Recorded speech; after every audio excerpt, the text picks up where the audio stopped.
السلام علیکم. د حسین رادیو قدرمنو اوریدونکو تمه ده چې ټول به د صحت او عافیت جامې پر تن ولرئ. تاسو را سره د وروستي مورچل دریمه برخه تر دې ځایه پورې اوریدلې وه. له لږ چوپتیا وروسته زید وویل: طاهره، تو خو به له ما نه خفه نه یې؟ پر څه خبره؟ زه له پوښتنې پرته مناظرې ته تللی وم. که دا تجربه درته ګټوره شي نو زما د خفګان سبب نشته. ګټوره؟ زه واده کوم چې بیا به په ټول عمر کې د مناظرې لپاره ولاړ نشم. خو له تا نه یوه پوښتنه لرم. څه پوښتنه؟ نور را سره د ناول په 4مه برخه کې واورئ.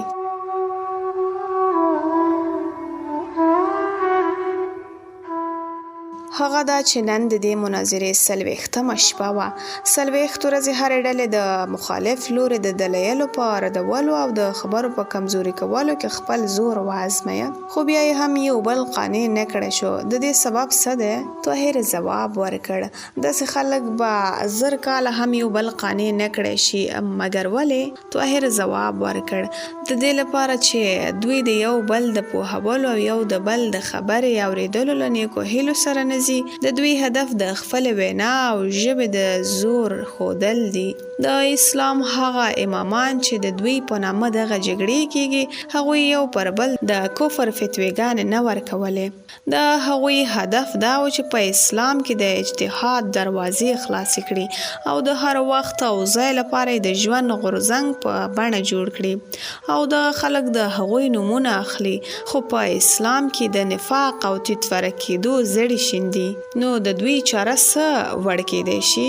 د دوی علاج او چاره دا ده چې د امن خوښونکو خلکو لپاره د کړو وړو عملي ډګر پیدا شي. که زموږ په مخ کې د څه کولو میدان و، نو دغه علما چې اوس د ګډوډۍ او اختلاف پارولو په هڅو کې دي، بیا به د مسلمانانو د لیکو د سنبالولو او ځواکمن کولو په لاره کې ستومانه وي. تاریخ ګواه دی چې کله د فتحو په شوق مسلمانان له کورونو وتلي دي، نو دوی د اعتقاداتو په باب هیڅ کله اختلاف نه دی کړی. پر کفر د اسلام د بری هیلې تل دوی سره د یو او متحد ساتلی دي. یوه زمانه داسې وه چې د مسلمانانو پوځ په یو وخت کې په سند، اندلس او ترکستان کې جنګېده. خو موږ نه دي اوریدلی چې هغو مسلمانانو به کله مناظرې ته اړتیا احساس کړې وي. او نن چې موږ د اسلامي نړۍ پر افق د طوفانونو علامې وینو، زموږ علما له شاوخوا سترګې پټې کړي دي او خپل کور کې درزونه اچولي. د کوم ولس چې توره په تیکي کې ننوځي، نو قلم یې هم کږه لاره غوره کوي.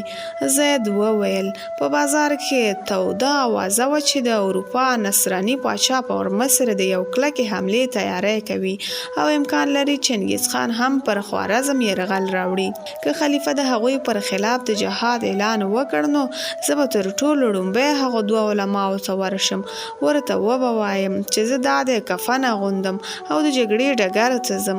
تاسو چې په مامونیت چوک کې له اسلام سره کومه مینه او خلوص ښکاره کولو، راځئ اوس یې یوه ورځ د جګړې په ډګر کې هم وښایئ. تاسو هم له ما سره د یوې زغرې وعده کړې وه. زما خپله وعده په یاد ده، خو تا د زغرې له اغوستلو نه کرکه کوله. هغه مهال مې بدن خوږېده. نن ما د زغرو پوځ 100 تنه ولیدل. نوې زغره پر سړي ډېره ښه ښکاري. زه به سبا ته نوې زغره درکړم، خول به هم درکړم، ته به لامبو هم ماته را زده کوې، هغه به هم در وښایم. زید لږ ځنډ وروسته بیا وویل: طاهره، ما تا ته یوه خبره ونه کړه. کومه خبره؟ طاهر په اړخ واوښت. ویې ویل: کله چې زه له خوړ نه راووتم، په لاره کې مې هغه بوډا چې زما ګریوان یې شلولی و ولید. ما بې له دې چې سوچ وکړم، پر مخ پر سپېړه ووهه. ډېر بد دې کړي دي. که دې کله ولید، بخښنه ترې وغواړه. د بخښنې د منونکو نه خو دې هم نه دی، خو زه پرې پښیمانه یم. ښه ده، اوس ویده شه. 3 میاشتې وروسته طاهر د بغداد د امیرانو په منځ کې د ښه شهرت او عزت خاوند شوی و. د دجلې د سیند په غاړه یې یوه ښکلې ماڼۍ اخیستې وه. له زید پرته یې 4 نور خدمتکاران او 3 خدمتکارې درلودې. په طابله کې د وزلوبې او نیزه وهلو لپاره آسونه وه. کله چې د قاضي فخرالدین له میلمستون نه خپلې ماڼۍ ته ولاړ، تر ټولو لومړی د علماو پام ور واړاوه. په لومړۍ ورځ دته یو پر بل پسې د علماو 5 ډلې ورغلې او د هرې ډلې د علماو د هیله وه چې د دوی په ډله کې ورشامل شي. طاهر ټولو ته همدغه یو ځواب ورکړ چې که تاسو ما اسلام ته وربولئ نو زه ډاډ درکوم چې مسلمان یم او اسلام په صحیح معنا پیژنم. زما په مخ کې هغه مسلې مه بیانوئ چې تیرو 5 پیړیو راهیسې تاسو پرې پوه نه شوئ. ځینې علماو غوښتل دې بحث ته ورکېکاږي، خو د طاهر څو خبرو دوی پر دې باوري کړل چې له دې ځوان سره یوازې سره او سپین نه بلکې د علم خزانه هم شته. له دې وروسته ورو ورو د علماو پام ور واوښت. په اس ځغلولو کې کمال هم د یو عرب ځوان میراث ګڼل کېږي. په مدینه کې احمد بن حسن د طاهر د روزنې او پوځي پالنې لپاره غوره استادان ګمارلي ول، ځکه خو په 14 کلنۍ کې د مدینې ټولو ځوانانو په نیزه وهلو او توره چلولو کې د پر کمال اعتراف کوه. خو چې کله طاهر بغداد ته راغی نو ورته معلومه شو چې دلته وزلوبې ته زیات ارزښت ورکول کېږي. د شاهي ماڼۍ په مخه کې یو لوی میدان و چې پوځي رسم گذشت، د اسونو ځغلول، نیزه‌بازي او وزلوبه پکې ترسره کېده. د دغه میدان یو لوري ته د صدر اعظم او دولت د نورو لویو امیرانو محلونه کتار و. د ښار مخور او امیران به د لوی امیرانو په دې ماڼیو کې په برنډو کې ناست او د پولو او اس ځغلولو لوبو نندارې به یې کولې. ښځو ته به په لوړو پوړونو کې تر کړکیو لاندې ځانګړي ځایونه جوړ شوي وو. په دې ډګر کې د لوبو انتظام د یو ځانګړي سړي ذمهواري وه. طاهر له دې سړي سره تر پیژندلو وړاندې له دغو لوبو سره د بلدېدو هڅه ضروري وبلله. د وزلوبې لپاره په ښار کې څو نور میدانونه هم وه. طاهر په یو کې د دې لوبې زده کول پیل کړه او په څو اونیو کې په ښار کې د دې لوبې د مینوالو په منځ کې د یو داسې ځوان اوازه شوه چې پلار یې په میړانه کې له صلاح الدین ایوبي رحمت الله علیه نه توره په بخشش کې اخیستې وه. د ولس غږ د امیرانو غوږونو ته ورسید. امیرانو لوی وزیر خبر کړ او لوی وزیر کوټوال راوغوښت. ترې ویې پوښتل موږ تر اوسه له دې ځوان سره ولې نه پیژنو؟ تر دې چې یو سهار طاهر په سیند کې لامبو ووهله.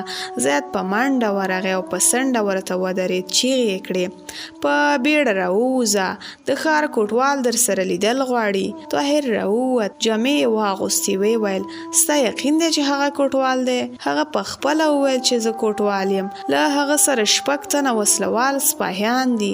هغه ما په مېلمستون کې کېنولي او راغلی یم. خدای دې وکړي چې هغه په نیک نیت راغلی وي. طاهر وویل د چا په نیت بې ځایه شک کول ښه نه دي. کله چې کور ته ستون شو طاهر ته معلومه شوه چې کوټوال د لوی وزیر د ملاقات د بلنې احوال راوړی دی. طاهر ورته وویل زه به اوس چمتو شم او ځو به. بیا بلې کوټې ته ننوت. لږ ځنډ وروسته یې یو ګران بیه چپنه اغوستې وه او له کوټوال سره ملګری شو.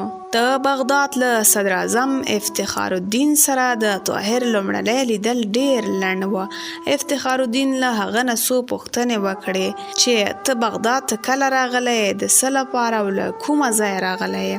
طاهر د هغه د پوښتنو په ځواب کې وویل زما د راتلو څو ورځې د پاسه 3 میاشتې کېږي. له مدینې نه راغلی یم او د اسلام د خدمت په خاطر راغلی یم. لوی وزیر په بې پروایۍ وویل د ډیر نیک هدف لپاره راغلی، خو دغه هدف ته د باسی خلافت په خدمت کې ترلاسه کول غواړي که د کوم پټ ټولګي د غړي په توګه؟ ما اورېدلی دي چې د سلطان صلاح الدین ایوبي رحمت الله علیه د تورې په سبب خلک ستا ډېر درناوی کوي. دا د هغه غازي میړه د تورې درناوی کیدای شي. زه تر اوسه ځان د څه درناوی وړ نه بولم. پاتې شوه د عباسي دولت د خدمت خبره. نو عرض کوم چې که زما په زړه کې دا جذبه نه وای نو خپل راتلونکی به مې پر بغداد نه تاړه. زه د عباسي دولت صحیح خدمت د اسلام خدمت ګڼم. له صحیح خدمت نه ستا مطلب څه دی؟ طاهر ناڅاپه احساس کړ چې له دې نړۍ لیدونکي او تجربه کار سړي سره باید په خبرو کې زیات پام وکړي. له لږ سوچ وروسته یې ځواب ورکړ د بهرنیو ګواښونو له احساس سره د بغداد دفاعي ځواک مضبوطول د عباسي دولت صحیح خدمت ګڼم. افتخار الدین وویل ایا ستا په نظر د محمد خوارزم شاه له بیرته ستنېدو سره بهرني ګواښونه لرې شوي نه دي؟ خو د چنګیز خان خطر ورځ په ورځ زیاتیږي. افتخار الدین په ډاډمنه لهجه ځواب ورکړ زموږ لپاره نه بلکې خوارزم ته. آیا تاسو به د مغولو طوفان ته خوارزم یوازې پرېږدئ؟ دا په حالاتو پورې اړه لري. تر اوسه پورې خوارزم شاه له موږ نه بخښنه نه ده غوښتې، نه یې مرسته غوښتې ده او نه زموږ پر دې باور دی چې چنګیز خان به د څو سوداګرو د بدل لپاره پر خوارزم حمله وکړي، ځکه هغه سوداګر هم زیاتره د بخارا مسلمانان و.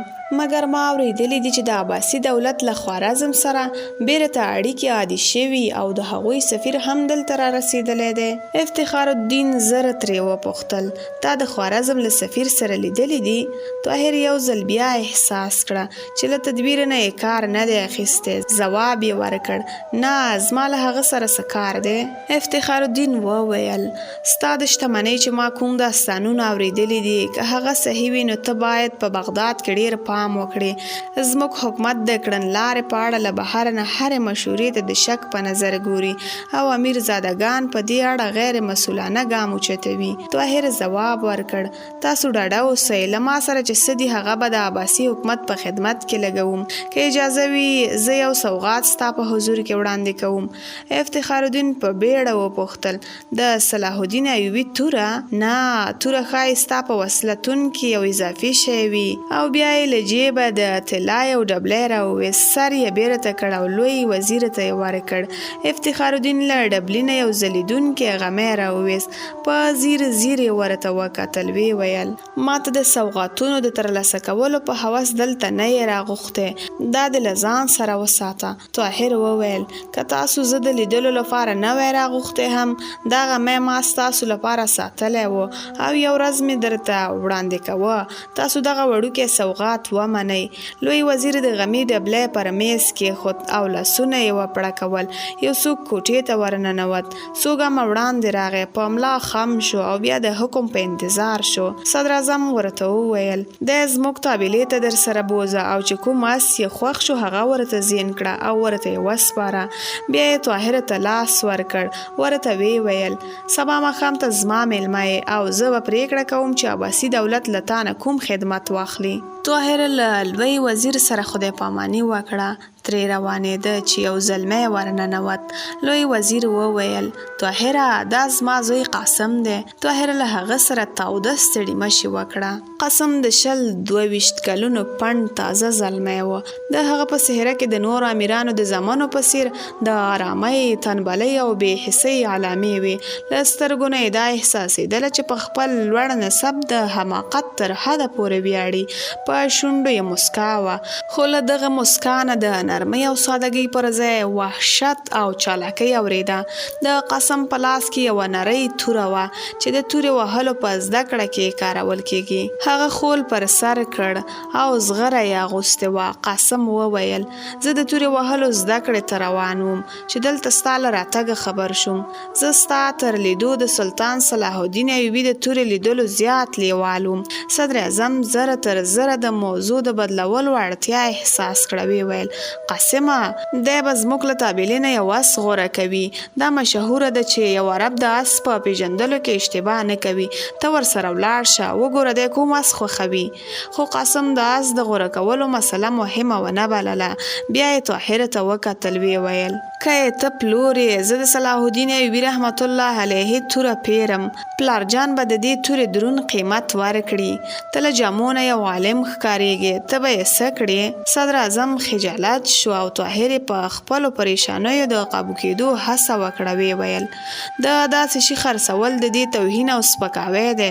زه به یې له څه بیه او قیمت پرته در وبخم، خو په یو شرط. په کوم شرط؟ هغه دا چې ته ځان تر ما د دې امانت ښه حقدار ثابت کړې.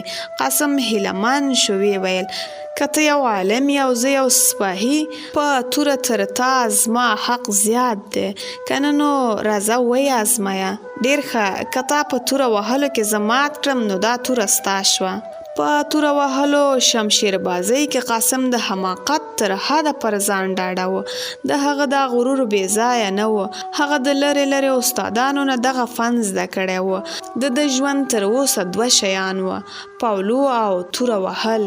په پاولو کې څو نور ځوانان هم د سیالان و، خو په توره وهلو کې ټول د ده پر کمال قانع و. ځکه خو چې کله طاهر ده ته د سیالۍ بلنه ورکړه نو قاسم په کړس کړس وخندل او صدراعظم طاهر ته په حیرانۍ وکتل. ویل دا لوبه به ډېره په زړه پورې وي، خو زه غواړم چې نور خلک هم له دې نندارې نه خوند واخلي. ښایي د مسلمانانو خلیفه ته هم دغه مقابله په زړه پورې وي، مګر نن نه سبا ته به غوره وي. تاسو سبا سهار ته راشئ، د غرمې او ماښام دواړه وختونه ډوډۍ به له موږ سره وي. قاسمه ته اوس ده ته آسونه ور وښایه. له لوی وزیر سره د 2م ځلي خدای په امانۍ نه وروسته طاهر له قاسم سره له محل نه راووت. په پراخ انګړ کې د مرمر ډبرو سرک دواړه خواو ته د رڼو اوبو ډنډونه او شرشرې وي. د ډنډونو یوې او بلې خواته شنه چمنونه وه. څو ګزه وړاندې دغه چمن او ډنډونه نه اخوا یو ښکلی بڼ و او د ډنډ اوبو په 2 ویالې کې بهېدلې. له دې ویالو نه هر لوري ته په بڼ کې لښتي غځېدلي او باغ پرې اوبېده. هغه میدان چې د پاولو او اس غلولو لوبه پکې ترسره کېده د محل د همدې برخې نه لاندې و چې طاهر ورننوتلی و.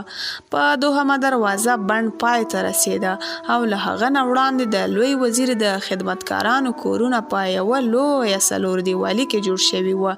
د همدغو کورونو سره یوه لویه طابله هم وه چې 2.5 آسونه پکې وه او دا ټول د لوی وزیر وه. طاهر په طابله کې 3 ځله چکر ووهه. ځینې آسونه یې سرسري او ځینې یې په ځیر ځیر وکتل.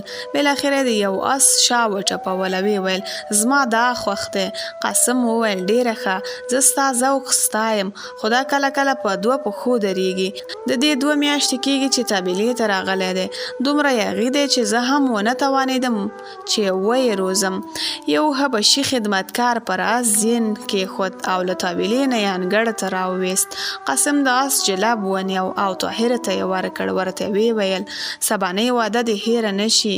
طاهر د خدای په امانۍ لپاره لاس ور اوږد کړ. ویل ته ډاډه اوسه، زه به توره له ځان سره راوړم. قاسم یو خادم ته اشاره وکړه، راویې غوښت. ورته ویل دا آس د ده کره بوزه.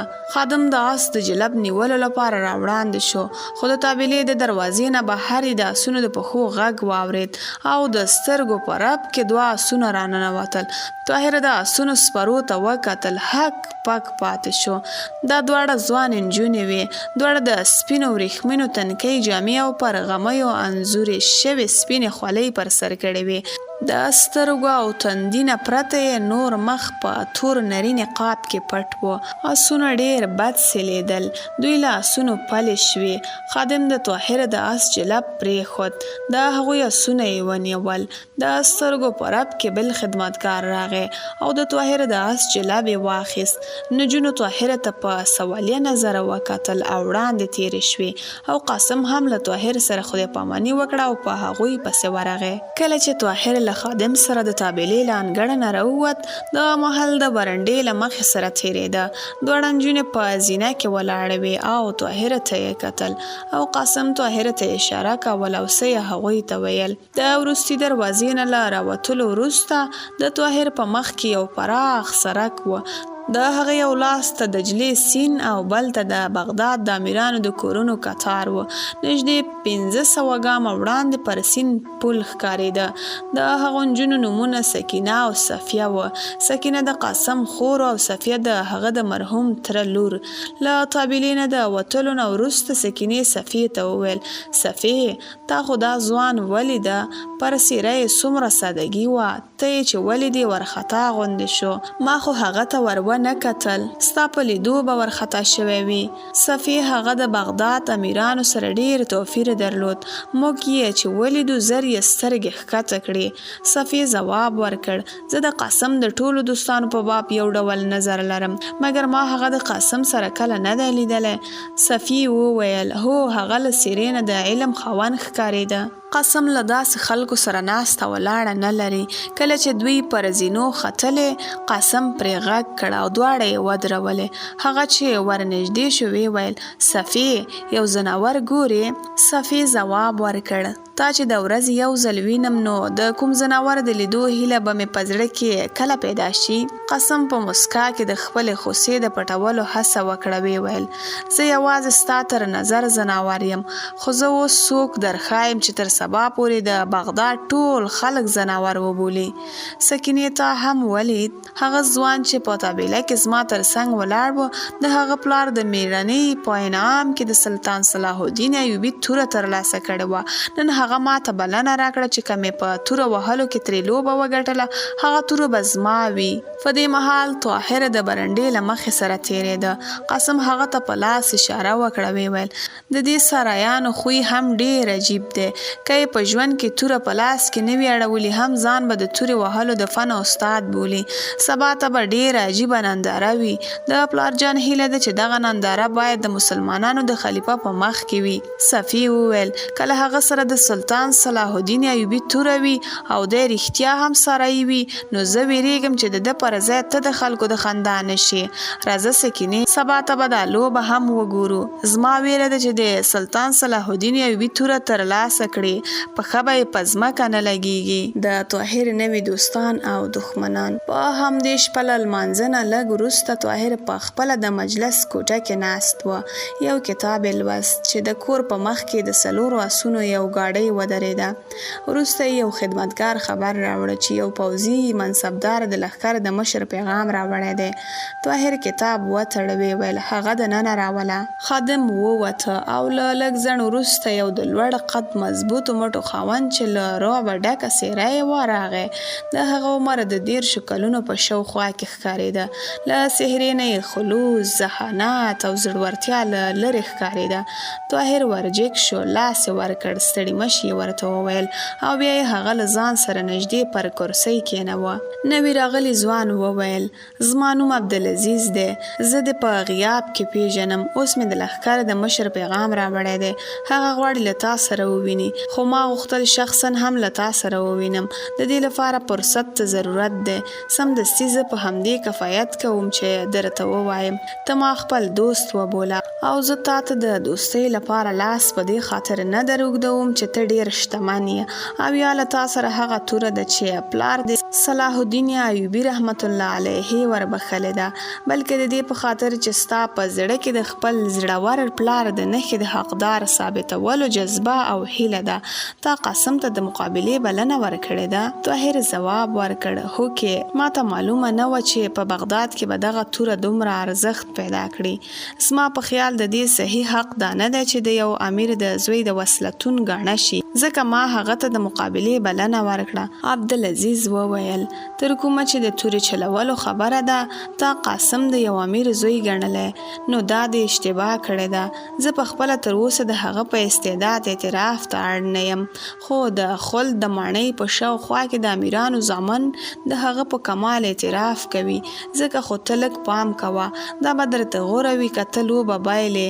ښایي تا ته د تورې بایلل دومره مهم نه وي، خو د بغداد په پوځ کې به یو ډیر غلط منصب زیات شي. څو ورځې وړاندې چې کله د علاءالدین خوارزم شاه پوځونه بغداد لوري ته رانږدې کېدل، زموږ پوځونه یې د مخې نیولو لپاره وړاندې ورغلل. د صدراعظم په هڅه یې د هغه زوی د 20 ډلګیو د ښي لاس پوځ قومندان وټاکه، خو په ټوله لاره دا حالاتو چې که به د هغه په خیمه د شپې لخوا 20 تنو پیرداري کوله، د ورځې به د 40 تنه پیردار غوښتل. د هر سالار سره به یې ګستاخي کوله، ویل به یې چې زه د عباسي دولت د صدراعظم زوی یم. موږ ټولو احساس کړه چې په بغداد کې دغه زلمی په 5 تورو څومره د لوبې شوق پوره کوه، هومره د جګړې په میدان کې د اصلي تورو له مقابلې نه ویریږي. ځکه یې په 4م منزل پر سر درد راغی او په 5م پړاو یې رخصت واخیست. واخیست او کور ته راستون شو. د نیکمرغي وه چې د خوارزم پوځونه له نیمایي لارې بیرته وګرځېدل او د خلیفه په وړاندې د عذر موقع ومونده. اوس د پوځ د مشر سره دا اندېښنه ده چې د سلطان صلاح الدین ایوبي توره دی د خلیفه په نظر د کوم مهم منصب حقدار او وړ ثابت نه کړي. زه هم دا اندېښنه لرم خو د لښکره د مشر په څیر پریشانه نه یم. زه پوهیږم چې د بغداد د پرمختګ ورځ ګرځېدلې ده او د لسګونو نااهله مهمو منصبدارانو په منځ کې د یو نیم بل زیاتېدل دومره مهم نه دي. زه بغداد ته له ډېرو هیلو او امیدونو سره راغلی وم خو تر دې ځایه وویل او بیا عبدالعزیز چوپ شو او په څېره یې مایوسي خپره شوه. خو څه؟ طاهر وپوښتل. عبدالعزیز وویل زه نا امیده شوی یم. ما نور دلته اوسېدل نه غوښتل او که ته هم د اسلام د خدمت په هیله دلته راغلی وې نو ته به هم ډېر پاتې نه شې. اوس مهال په مصر کې د هلال او صلیب جګړه بیا توده شوې ده. زه غواړم هلته ولاړ شم. هلته ما ته اړتیا ده. هلته د اسلام هر مجاهد ته اړتیا ده. زما څو تنه نور دوستان هم مصر ته تلو ته چمتو دي. زه تا ته هم بلنه درکوم او که ته هلته نه ځې نو لږ تر لږه موږ ته یو پیژنلیک راکړه. په مصر کې به خلک پیژنې. زه پیژنلیک د دې لپاره نه غواړم چې خلک ارزښت راکړي بلکې د دې لپاره یې غواړم چې د بغداد هر سړی ته هلته د شک په سترګه ګوري تر دې چې که زه د لښکره د مشر لیک یوسم هم پر موږ به اعتماد ونه کړي او جاسوس به مو ګڼي. طاهر وویل پر نصرانیانو د ملک عادل د پرلپسې بریو خبر به دې اورېدلی وي. زما په ګمان د مغولو فتنه د اسلام لپاره تر هغه څو چنده زیاته او خطرناکه ده. عبدالعزیز مایوسه شو. وی ویل ما هم دا لږ خطرناکه نه بلله خو افسوس په خوارزم کې چې کوم سړی زموږ له وروستي مورچل نه دفاع کوي هغه کاش کې دومره احمق نه وی. هغه یوازې پر خپل ځواک د غلط اټکل له امله له ټولې نړۍ سره مقابلې ته چمتو دی. هغه یوازې د بغداد خلک نه بلکې ټول بهرني د خلیفه جاسوسان بولي.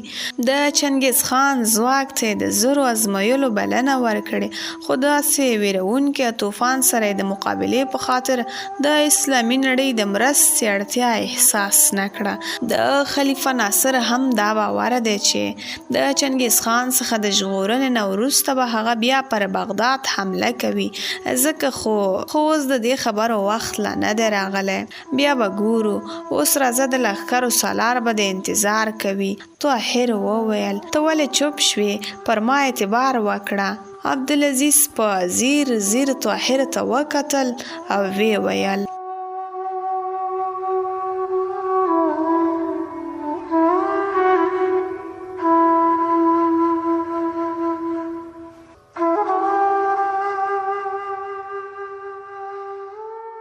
د خیال هندارې درنو مینوالو دا و د وروستي مورچل څلورمه برخه چې ایمان تاسې ته وړاندې کړه. تر بیا او بلې برخې مو په لایزاله رب سپارم.